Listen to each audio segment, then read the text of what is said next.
What's going on, everybody? Welcome back to the DFS OGs pod right here on RotoGrinders, talking everything week 2. We'll recap week 1. Obviously, a crazy week out there.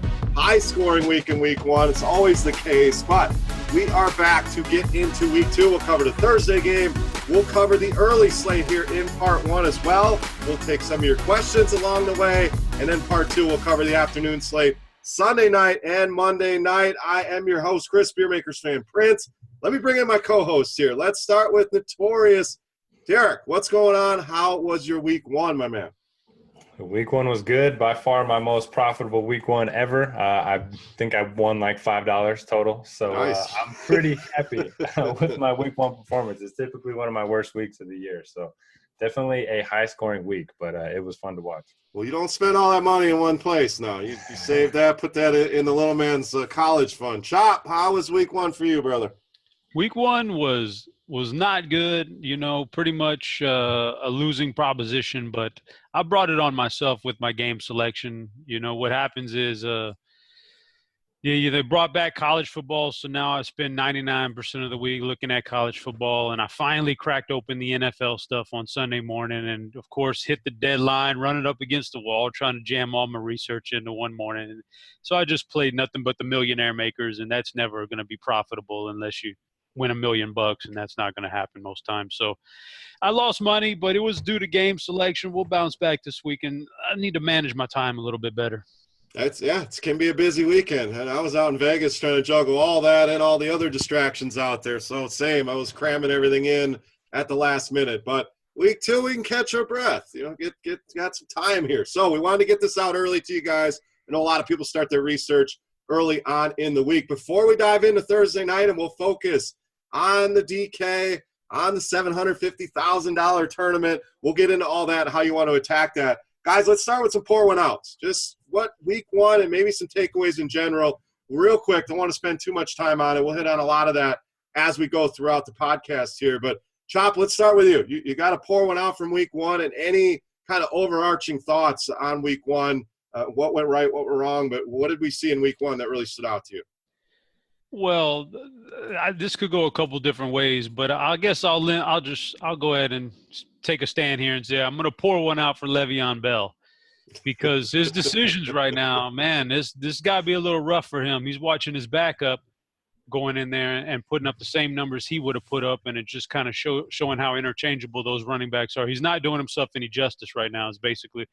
And Connor, man, and that goes to my lineups too, pour one out, because I was way underweight on Connor. I really didn't think he would put up that kind of a game, so he kind of messed up some lineups by me fading him, and he was super, super chalky and put up that number. So, pour one out for Lev Bell, man, and my lineups because of James Conner for both of us. Yeah, Connor was awesome, Bell. We'll see. We'll see what happens here. No news yet on week 2, but we'll see if he draws this out any further. All right, Derek. Thoughts on week 1 real quick, and you're pouring out for the first week of the NFL season. Yeah, I'll pour one out for the Browns, and you can take this a number of different ways. You got their fans just celebrating the tie. You got the bad clock management at the end of the game, the bad decision-making. You got Hugh Jackson, who has as many ties as wins in his last 30 games or something crazy like that. Just pouring out for the Browns. I mean, they did get the tie, so I guess that's something to celebrate, but they got to do something. They got to get a win under their belt. Well, how you force 6 turnovers and don't win a game, but it's crazy. So, hey, they didn't lose. So, Cleveland fans, you got that going for you. You got a 0 in the loss column. I'm going to pour one out for the Detroit Lions, their fans. I live in the area. I am not a Lions fan, born and bred Milwaukee, so I'm a Green Bay fan. But that performance last night was absolutely horrific. The Jets spotted you 7 points in the first 10 seconds. Throw by Darnold was horrible, and the Lions just got curb stomped from then on. So a lot of questions with that team. We'll get to it. Another tough matchup for them this week. So pouring one out for Detroit and the Detroit Lions. All right, guys, let's go over to Thursday night. Got a $750,000 tournament on DraftKings with a $10 buy-in, FanDuel with a $600,000 tournament, a $9 entry. We're going to focus on the Showdown Series here on DraftKings. So Baltimore, Cincinnati. Derek, let's get started with you. quickly, I don't want to spend a ton of time on this game, but how are we attacking this one? Maybe a couple guys that you're looking at for that captain spot. So the first thing I notice is the pricing. It's a little bit tighter than it was last week, even in this single game showdown slate. Last week, you could force in both of the starting quarterbacks in that Thursday game and get away with it. It's not going to be able to do that this week. So you're definitely going to have to take some more flyers down the board. I love that Joe Mixon was basically an every down back last week. He got all 3 of the touches inside the 10-yard line for the running backs, and he looked really good. I'm going to keep pounding him, especially with this game being in Cincinnati. I know Baltimore, very good run defense, but I like him as my captain. Alex Collins, not really sure what to expect. Last week went exactly how we hoped for. They got out to a big lead, and he saw 30% of the snaps and basically didn't do anything other than score that touchdown. So really weird game from him.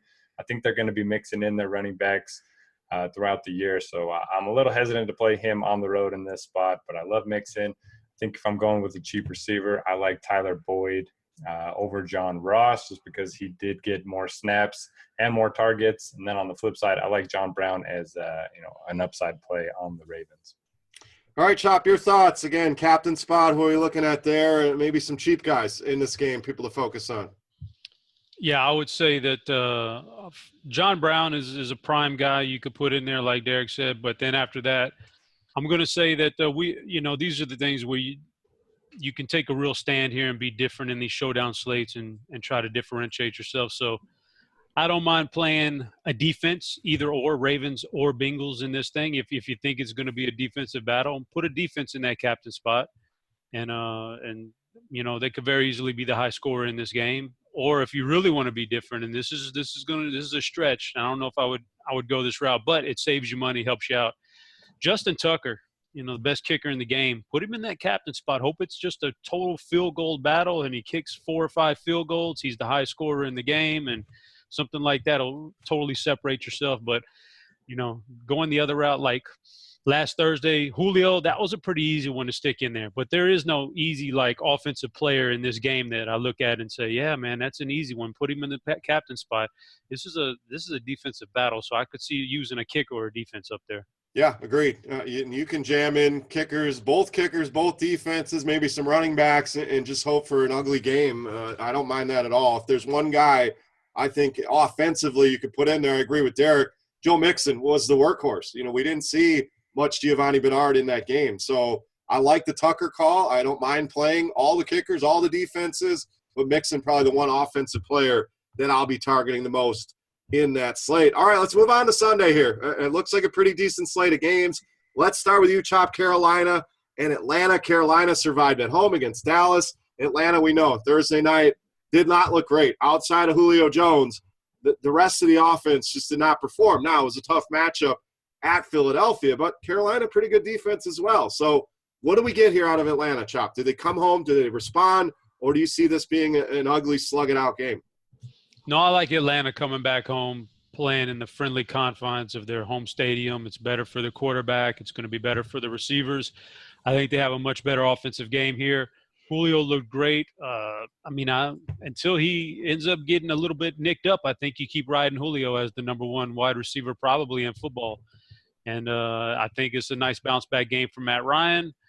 I'm going to be interested to see if Devontae Freeman is banged up. I think he left that game Thursday. He's had an extended rest period, but if he's banged up, obviously Coleman would be one of the best plays on the entire Sunday slate. So, yeah, I think Atlanta bounces back with a good offensive performance. They usually Julio put up those monster numbers against Carolina in the past. So I could see that one. And then on the flip side, Carolina, a little bit disappointed in Christian McCaffrey's workload there. I bought into the hype of a lot, and I know he's going to get more, and I'm not going to judge it on one game, but I did see plenty of instances where they got down on the goal line and they put in the bigger running back instead of McCaffrey. It didn't look anything different than he did last year trying to run in between the tackles, so I'm not sold on McCaffrey being this sudden bell cow, but Devin Funchess would be my guy here. He's the number one offensive target for me on the Carolina team this week. All right, and keep an eye on Ian Thomas. So Greg Olson's going to be out for probably a few months here. And, Chop, Ian Thomas was a stud tight end at Indiana. So rookie tight ends don't generally come in and make a huge impact, but this guy's been good throughout the preseason. Only 2,900 on DraftKings, so I'm not running out to roster him, but certainly somebody that I'm keeping an eye on. All right, Derek, your thoughts here, Carolina and Atlanta. Yeah, I agree with Chop. Worth monitoring Freeman's injury throughout the week. It sounds like he's going to be fine, but if he's out, Tevin Coleman becomes a must-play in all formats. Julio Jones, just a target monster. 19 targets, saw 49% of the market share there for Atlanta. I think that's going to continue, not obviously at that rate, but he's going to be a target monster all year. Hopefully that touchdown's finally going to come. Hopefully that positive touchdown regression is coming his way. He's one of my favorite wide receivers to pay up for. Christian McCaffrey was my third and wrong for last week. I played him over Melvin Gordon. I should have just played the game instead of an individual player. I bought into the hype and all the touches, but I think it's a great bounce back spot for him. We know the Falcons struggle against pass catching running backs. McCaffrey did lose some work to C.J. Anderson in the backfield, but he still played 85% of the snaps, which is a lot more than he played last year. We know he's going to get 8 to 10 targets, and hopefully he can break some runs out in this one. So I'm going right back to the well with McCaffrey. I think that's a pretty good price point. As I mentioned earlier, as a whole, this slate is just priced up. So it's harder to make teams, and it's harder to fit those expensive running backs into your lineups. So I like McCaffrey. And then with Greg Olsen out, I do think it's a good spot for Funchess or Ian Smith to pick up some of those targets in the passing game. And maybe DJ Moore gets more involved. But, one quick note that I wanted to bring up is week 2 is always a great time to target the guys that didn't do so well in week 1. So McCaffrey's one of those. We'll get through more of those throughout the show here. But that's what I love about week 2 is that a lot of people overreact to things, and you can get guys at pretty low ownership. I think McCaffrey going to be one of those guys. All right, let's move on to the next game. We got Indianapolis going to Washington, Derek. And, Indy kind of expected more out of Andrew Luck and his offense. Didn't really get it done. Can they go to Washington and do anything? And Washington, on the other end, went to Arizona and played very well. A lot of that on the back of Adrian Peterson. So a couple of those runs looked like vintage AP, clearly going to be the workhorse there. How interested are we in Adrian Peterson here against the Colts? Yeah, so I'll start with Indy. It looks like they're going to be employing a very short passing game this season. There were concerns about Andrew Luck's arm strength, and their offensive line obviously isn't great. Luck attempted 53 passes in the opener, only 319 yards. So he's just not attempting many balls downfield. That does hurt T.Y. Hilton quite a bit, plus he's playing outdoors. So I think you can avoid him. I think Ryan Grant is an interesting tournament play. I think he had 8 targets in the opener. And if he's going to continue to dump off these short passes, I think Grant's an interesting play. As far as our running backs go, just going to wait and see what happens with Marlon Mack. If he's back, I just want to avoid the situation altogether. But Naheem Hines was very good catching the ball out of the backfield. He got a lot of dump-offs as well. But overall, not too high on the Colts offense other than Jack Doyle. I think it's a pretty good spot for him. Now on the other side of the ball, Jordan Reed. As long as he's healthy, he's going to be one of the more productive tight ends in the NFL. I'm glad that he made it out of week 1 alive. It doesn't look like he has a question mark next to his name just yet. Yeah, and I was wrong about Adrian Peterson. You guys called it, and I didn't listen. I kind of wish I would have played a little bit more of him. But I can't pay $5,500 for him in this spot. I know he caught a couple passes last week, but for the most part, he's not going to be a guy that gets a lot of work catching the ball out of the backfield. So for me, it's probably just going to be more interested in the passing game. Alex Smith isn't a guy that takes a lot of deep shots, but I do like Jordan Reed quite a bit. And, yeah, that's about it from the Redskins. Yeah, I like the Reed call. I mean, the price jumped up as it should have. He was way too cheap last week. But like you said, he's still healthy. It's only week 2, but still out there and the primary pass catcher for this team. And Peterson, I agree. The lack of pass catching is problematic. FanDuel probably more of a target there at 6,700. So, Chop, quick thoughts. Any interest in the Colts here going on the road? And then Washington, is it AP? Do these pass catchers get anything going outside of Reed? Thoughts on the Redskins? Well, I have to correct you. It's not AP. It's AD. Yeah, see that? We can debate that all day. It's his damn initials in his name or AP. It's just like OBJ. All day. That was a college nickname. We're in the pros now. All right, so he's still got a little bit of gas left in the tank. So I think it's Peterson and Jordan Reed for me. Alex Smith, I think you hit on it earlier. Derek did. Alex Smith just doesn't excite me as a quarterback. That trickles down positive fantasy success to your wide receivers. So I don't necessarily like them. I do like the tight end and running back, Peterson and Reed. On the flip side, I don't mind the Colts. I think they're going to stay competitive in this game, and they can score some points. Jack Doyle would be my preferred target in this offense. Like Derek said, the running backs are a mess. If Marlon Mack comes back, I don't want any piece of that. And I'm not willing to let Ty, slide by the wayside just yet. Eventually, some of those short passes will go to Ty, and he's good enough to break them long and make a whole day out of one play. So let that price keep creeping down, and I'll start playing him coming up, maybe even this week. All right. Yeah, should be low owned for sure. So let's move on. Next game, Houston and Tennessee. So Houston, this final score probably looked better than the performance in New England. Deshaun Watson looked awful, looked lost out there, just did not look crisp at all, still working off the rust. I do think this is one of those spots where we jump back on Deshaun Watson here. And as far as Tennessee, rough blow, guys. I mean, you lose Delaney Walker for the year. You potentially lose your quarterback. We'll see. Still waiting on news for Marcus Mariota. But, Chop, let's start with Watson. Do you agree that this is a spot? Let's get back on board and probably very low owned here in week 2. Yes, this is a bounce back game for him. It looks like if he can't get it done here, then we are going to have a lot of people talking about regression and all the other stuff. But it's a fine spot for him. So I do like Watson. I do like Hopkins as arguably the top guy this week so far. I mean, from what I've seen, I think, Tennessee's secondary pretty atrocious, and they absolutely got hammered by Kenny Stills. So I think DeAndre is the number one guy there. He doesn't have any competition for targets right now, especially if Will Fuller is out again. And Lamar Miller is not exciting me. I really thought he would take on a bigger role, like more volume, and instead Alfred Blue just slides into that second spot there and takes goal line carries and everything else. So I'm out on the running backs here. But Watson, Hopkins, big bounce back here. On the flip side, I need to know what's going on with Mariota, because that's everything in this lineup. If there's no Mariota, I don't want Corey Davis, and I don't want any of those other pass catchers. I'd probably stick to Derrick Henry. Mariota plays, I could see firing up Corey Davis, even taking Delaney Walker's backup, Jonnu Smith.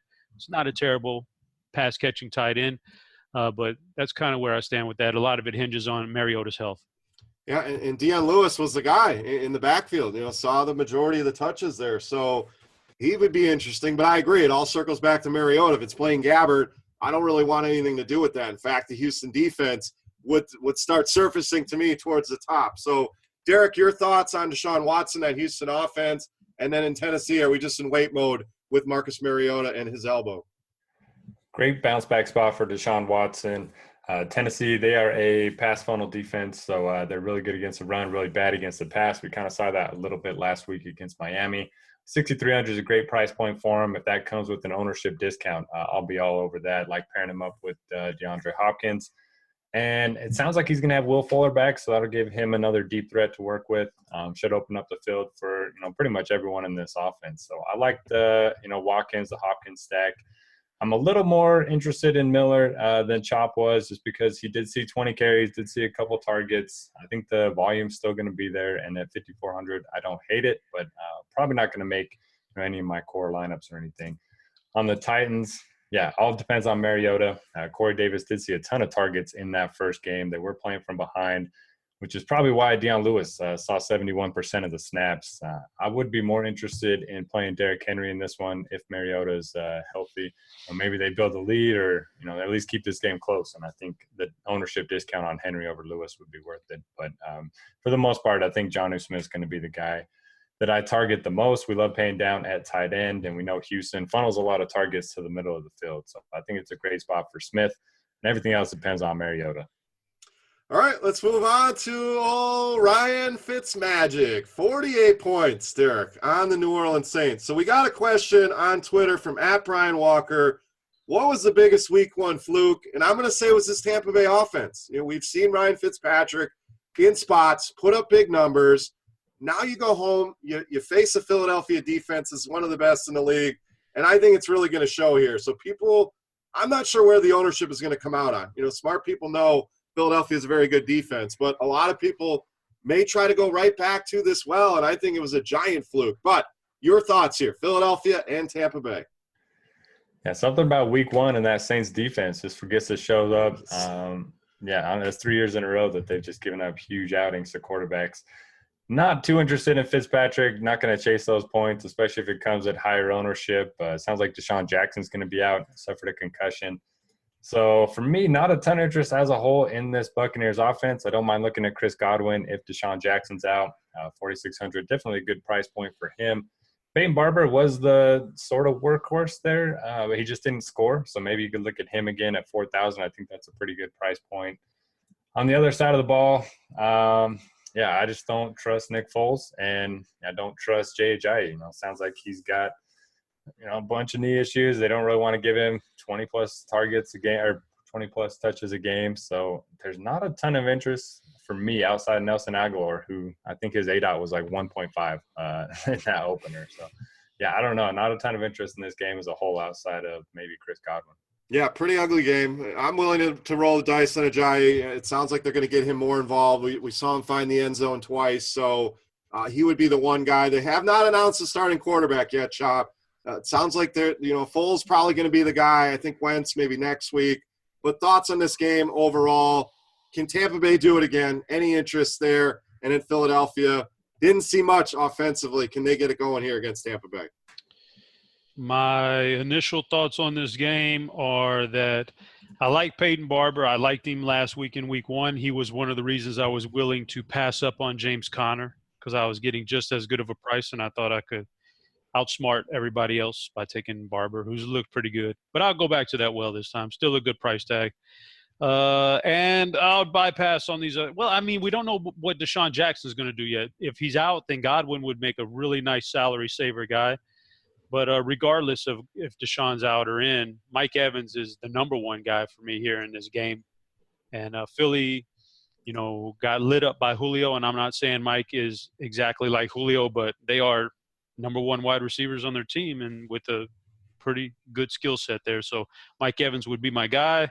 On the flip side, yeah, man, maybe take a shot with Aguilar, maybe take an outside shot with a Mike Wallace, but I'm just not a fan of the Eagles offense with Nick Foles as quarterback right now. Outside of like 2 games in the playoffs last year, he's looked atrocious and he's bringing everybody down with him. So I don't mind taking a shot at a receiver because Tampa Bay just got lit up by Mike Thomas, but Nick Foles is nothing. He's not going to do anybody any favors in this offense. Yeah, that game, one of the lower totals on the board, so pretty easy to ignore that one. Now, let's get to a little bonanza here, Chop. We got Kansas City, who we know has one of the worst defenses in the league.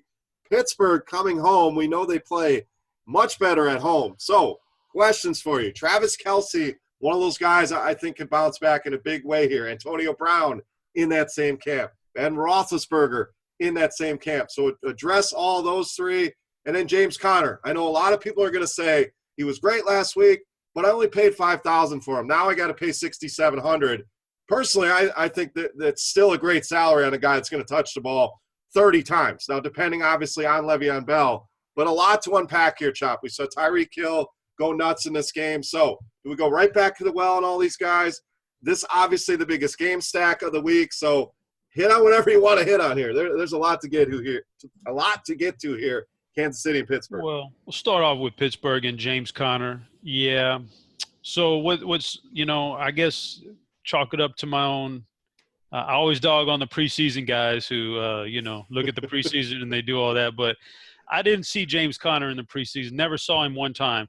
If I had seen that he had lost a lot of weight, he looked really, really quick. I didn't know that was the James Conner that was going to be playing on Sunday. I thought he was still big and bulky from the last couple of years and slow-footed and stuff. But that's not James Conner, man. He's a different guy this year. So he's on the Le'Veon Bell plan. You come in, you're bulky at first, you lose a little weight, and then you get better. Guys who lose weight in the NFL always get better. Guys who end up wanting to put on an extra 10 pounds to absorb more punishment always end up being worse. So James Conner's on the good plan there. Yeah, you could play him at this price tag. You're getting a bell cow for $6.7K. That's fine. But I think I'm gonna turn my attention more to the passing game here for Pittsburgh. I think Roethlisberger, Brown, Smith-Schuster all bounce back. Hopefully Vance McDonald is healthy this week. He would be a good option also. I think they're going to get off at home through the air, not necessarily on the ground. So although Connor's still a good play, I want to turn my attention to the passing game. For Kansas City, I think you can go right back to the well. In fact, Patrick Mahomes says this is a better matchup for him than last week, believe it or not. So I don't mind Mahomes at all. Tyreek Hill is a freak. You can go there. Not super interested in the backfield here. And but the one guy that stands out that probably did people dirty last week, Travis Kelce. I would definitely fire up Kelce as my number one tight end this week. Yeah, I think you could throw Kareem Hunt into that mix as well. Didn't do much last week. So between Kelce, Hunt, Big Ben, Brown, who was good but not great, I think all these guys are bounce-back candidates here in week 2. So, Derek, your thought. Again, a lot to get here. This game should be fun. Who are some of your favorite plays, Kansas City and Pittsburgh? Yeah, highlight this game, circle it. This is the one that you want exposure to. As far as the, Pittsburgh's concerned, James Conner, let's say he has, 10% less productivity than Le'Veon Bell. If Le'Veon Bell was healthy, would we pay $7,800 for him in this spot? Absolutely. I will be smashing James Conner in both cash games and tournaments once again. The Kansas City defense gave up 54 fantasy points to Eckler and Melvin Gordon last week, and they struggled against the pass. So I think it's a great spot just to stack this Pittsburgh offense. I like Big Ben at home. Obviously, we got those home splits going for him. Antonio Brown. Also like Juju Smith-Schuster. I think he's going to be the forgotten guy. I think, Connor, Ben, and Brown will probably garner quite a bit of ownership. So I think Juju's going to be a nice little ownership discount there. And then on the other side of the ball, I worried about Kareem Hunt a little bit. He didn't see a single target. That was something that, he brought to the table last year, was catching the ball out of the backfield. Something to monitor moving forward. Probably not going to keep me off of him completely. But I like Kelce to bounce back quite a bit, like you guys mentioned. Taking those guys that burned everyone in week 1, I think that's a really good opportunity for week 2. I like him on FanDuel since I do like paying down at tight end on DraftKings. And then Mahomes and Tyreek Hill go right back to that well. Tyreek Hill is he's a game buster, man. I mean, he can take anything to the house and he can beat any secondary. So I think it's a great game. You can load up on both sides. You can stack it in a number of different ways. I think it's going to be the Saints Buccaneers game of last week. Yeah, Derek, you do know the definition of smash, right? When you smash somebody. Well, what'd I say? You said you're going to smash James Conner. I don't know if you really want to. I don't know if you really want to smash James Conner, bro. Smash him into my lineups, man. Oh, Chop, this is why we love you, buddy. Yeah, just smash the button, Derek. I think that's what you wanted to say. Smash the button next to James Conner. Smash the plus, yeah. There you go. All right, coming off of that, let's move on to the 1-0 Dolphins and the 1-0 Jets there, Derek. I mean, both teams got it done. The Jets looked great last night. Outside of that first throw by Darnold, looked good. It was against Detroit. Maybe that's had something to do with it, but they went in on the road, got it done in a hostile environment. Miami, again, wasn't pretty, but Kenny Stills really stood out to me as a guy that played well. So Jets, Dolphins, maybe a game that could go ignored by some, but I think there's some guys that we can pick out of this one. For Sam Darnold to bounce back like he did after throwing that pick six on the road and then to come back and beat the Lions, that was pretty impressive. And granted, Stafford definitely helped the Jets defense a little bit, but I do think Darnold's somebody to watch moving forward. He looked good. Took a deep shot with Robbie Anderson. That looked good. And Quincy Enunwa seems to be his go-to guy. 4,700 seems like a really good price point for a guy with a high floor that should see quite a few targets. As far as the running backs go, I wish they were a little bit cheaper. I still have some interest in Bilal Powell. He split the snaps with Isaiah Crowell and ended up being the least productive of the two. But I do think he's going to be the guy that they look to a little bit more, especially in the passing game. But 5,100, a little too expensive for me. On the Dolphin side, go right back to Kenny Stills, especially if Devontae Parker is out. It sounds like he's uncertain for this game, so keep an eye on that throughout the week. And then, Kenny Drake's just going to get his workload eaten into by Frank Gore. Don't really love that. Don't really want to play Tannehill. So maybe fire up some Jets defense. There we go. I mean, the spread opened at a pick 'em. We're already the Jets -3. So a lot of money coming in on the Jets. So, Chop, Dolphins, Jets, what's standing out here? One of the questions, the fluke of the week. Yes. That's got to be the Jets, right? I mean, I know they Darnold looks good, but as a team in general, they looked the Lions made them look like Pro Bowlers. That was such a fluky game right there. So that was my fluke of the week, was that Jets performance. I expect them to fall a little bit back down to earth here, but you can still extract some fantasy value here. On the Jets side, I was a fan of Enunwa going into that game, and I'm just as big of a fan this week if Curse is held out again. So I'm down with that. Robbie Anderson, the better wide receiver, but I don't know if Darnold has a connection with him like that. I mean, that goes a long ways in the NFL, having a connection with a wide receiver. So I think I'm a fan of Enunwa there. On the other side, yeah, I can go back to Stills. I think looking at Golden Tate and Galladay, and even Marvin Jones had some opportunities. Stafford was just really off, but those guys had big-time opportunities to just get wide open down the field. Well, Kenny Stills will make that happen this week. So where Stafford didn't deliver, maybe Ryan Tannehill will deliver and get the ball to those wide receivers. So I'm a big fan of the Dolphins passing game here. Yeah, 10 targets for Nuno and 1 for Robbie Anderson. Now turn that into a touchdown, kind of saved his day, but I think that's a nice cheap receiver play there, Chop in Enunwa. So somebody to certainly keep an eye on. Let's move on to the next game. Chargers and Bills. So two teams that definitely disappointed week one. The Bills, we kind of expected it. I don't know if we expect them to lose by 44, but that's what happened. The Chargers, a game they were supposed to win at home against a bad Kansas City defense, end up losing by 10 here. So we know Buffalo can be a tougher place to play, Chop. Where's your interest level here in the Chargers? And then after seeing what we saw at Buffalo, anybody, anything, is there anyone on Buffalo that we can roster in DFS? Buffalo, that's a pretty easy one. It would be very difficult to roster any of these guys. McCoy would be the only guy I would even contemplate, and he's in such a bad game script these days with this team around him that I just don't know if you could even go there right now. On the other side, the Chargers always do things ass backwards. You know, when you expect them to win, they lose. When you expect them to go in and lose, they win. So going into Buffalo, you wouldn't think it's a great spot for them. I wouldn't doubt if Rivers comes out with 300 yards and 4 touchdowns, and Keenan Allen, Tyrell Williams. I mean, those receivers were wide open, and they just dropped some easy touchdowns for Rivers in that game. So I would expect Rivers and those guys to bounce back. I could fire up any of these Chargers actually. All right, Derek, same thing. Any Buffalo Bills, and then what are we doing with the Chargers? Do you believe them here on the road in Buffalo? Yeah, no interest in the Bills. Complete fade for me. Definitely more interest in the Chargers defense. If they get Bosa back, which sounds like he's kind of doubtful at this point in the week, but if they get him back, I'll be firing up their defense quite a bit. Don't mind the Chargers offense. Probably don't like them as much as I did a week ago.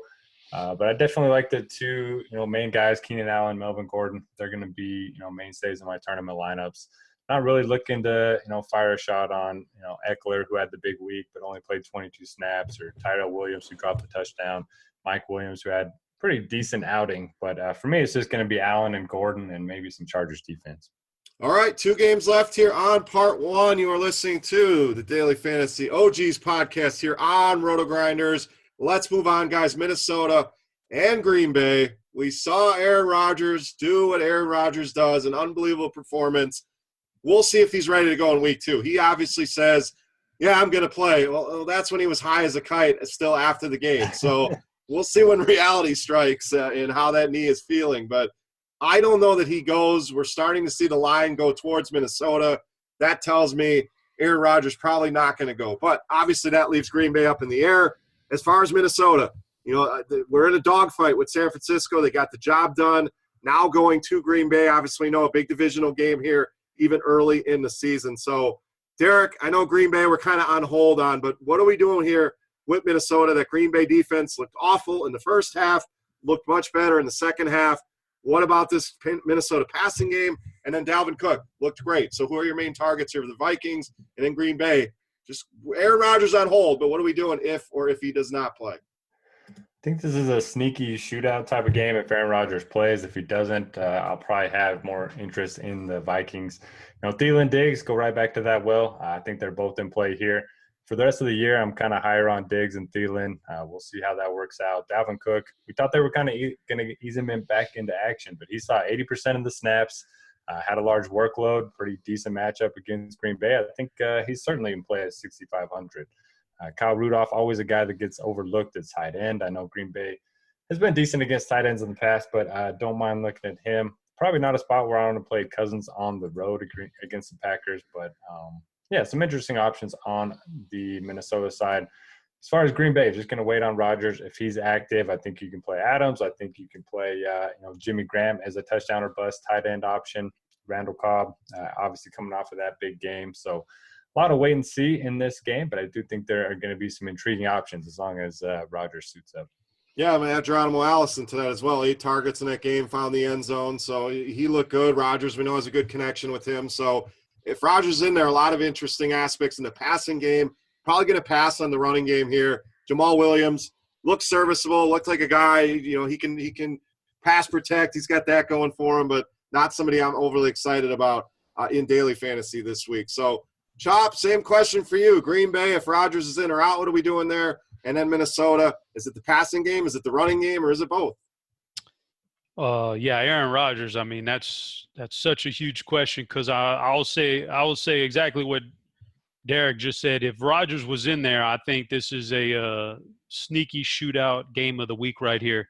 But if he's not, it's the exact opposite. It's a total fade because, I mean, not only do you lose the best quarterback in the game, but your backup is Deshaun Kaiser. God, was he horrible? He's been horrible since day one. So it's such a 180 right there that Aaron Rodgers. But if he's in there, I think it's all shootout potential. I'm going to say as if Aaron Rodgers was in there. So if Aaron Rodgers is in there, I actually like Geronimo Allison quite a bit. I think Devontae Adams draws the tougher coverage. Can beat it a little bit, but Aaron Rodgers is not one to attack the tougher coverage. He's one to go elsewhere with it. I think Cobb just used up his big game, so I would go Allison. Or even Jimmy Graham would be good too in that situation. But the passing game for Green Bay looks really good here if Aaron Rodgers plays. On the flip side, that makes Minnesota's offense even better. They weren't really ever tested last week. I know San Francisco kind of held tight, but it was more of a fourth quarter kind of thing where they had a bigger lead. They didn't really need to press the issue. I'm looking forward to a game where Cousins can air it out to Thielen and Diggs when, where they're the opposing offense is actually keeping pace. And I think this is the game if Aaron Rodgers plays. All right, last game here in part 1. We'll wrap this thing up. We'll come back with part 2, cover those afternoon games. We'll cover the Sunday night game, and we'll cover the Monday night game. And, of course, we'll take more of your questions here. And we got a question on this one, Chop. So I'm going to start with you, Cleveland, New Orleans. The question comes in from A.R. Turner on DraftKings. Will Alvin Kamara be 100% owned? So I have one question for you, Chop. Are you smashing Alvin Kamara? Man, if DraftKings would allow me to go back in time and make my roster and lock Kamara in from last Sunday, I would smash Alvin Kamara for sure. In order to make that happen, for sure. But can't do that, so we can't go back in time. It's unfortunate. He was just chalky, and I had him a little bit less in the field. But at 9.5, yeah, man, I don't know, man. I'm debating.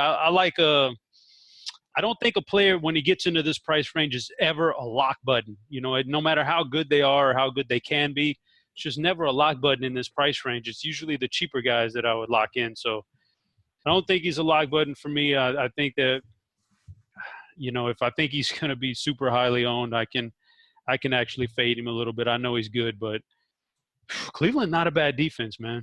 I think they got some talent there, but we'll see. I don't know. 100% no, 90% no. But I do think he's going to get up in that 40% range after that last performance. Yep, for sure. Now, thoughts on the game. We saw him get a ton of targets. We saw Michael Thomas get 17 targets, and a lot of that you're playing from behind all day. But at home, a team that's probably pissed off if they're getting their ass kicked against Tampa Bay, do they come out and smash here? That's our word of the day. Do they come out and smash the Cleveland Browns?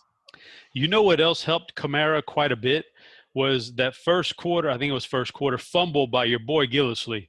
Put the ball on the turf, gave it back to Tampa Bay, and, of course, Kamara's going to get all the reps after that because you can't have a guy fumbling out there like that. So that hurt if you faded Kamara. But New Orleans is a pretty cut and dry thing here. You go Kamara, you go Thomas. They're going to be the new Le'Veon Bell, Antonio Brown double stack. I think you could play them every week in a lineup together, not a problem. They are the two focal points of this offense.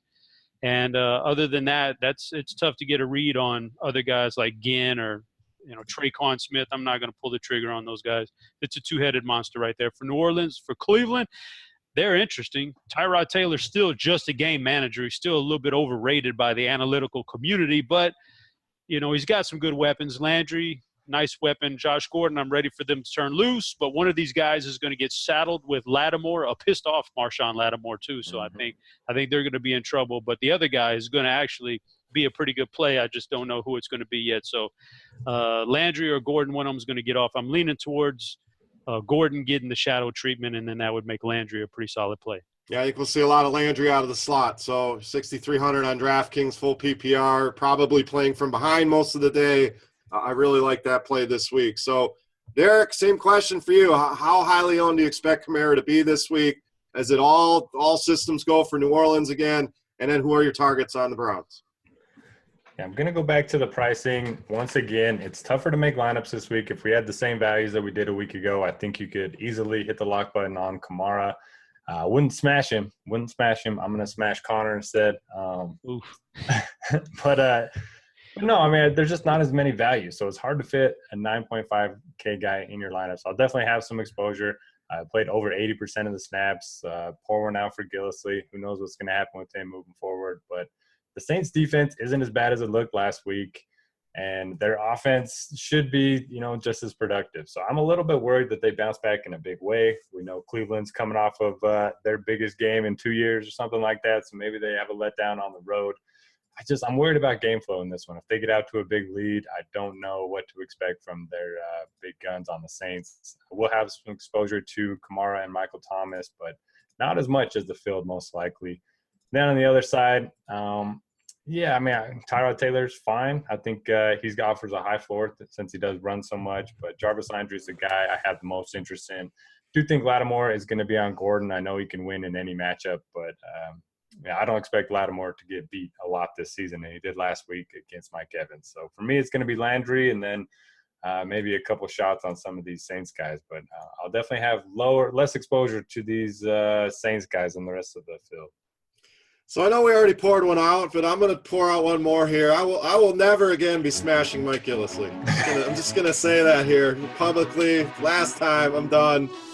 Put a wrap on it. So that'll wrap us up here for part one of the DFS OGs podcast. Come on back. Part two, we'll discuss the 4 games that kick off at 4:05, Sunday Night Football, Monday Night Football, and we'll answer more of your questions for Noto, for Chop, I Am Beer. And we'll see you back in part 2.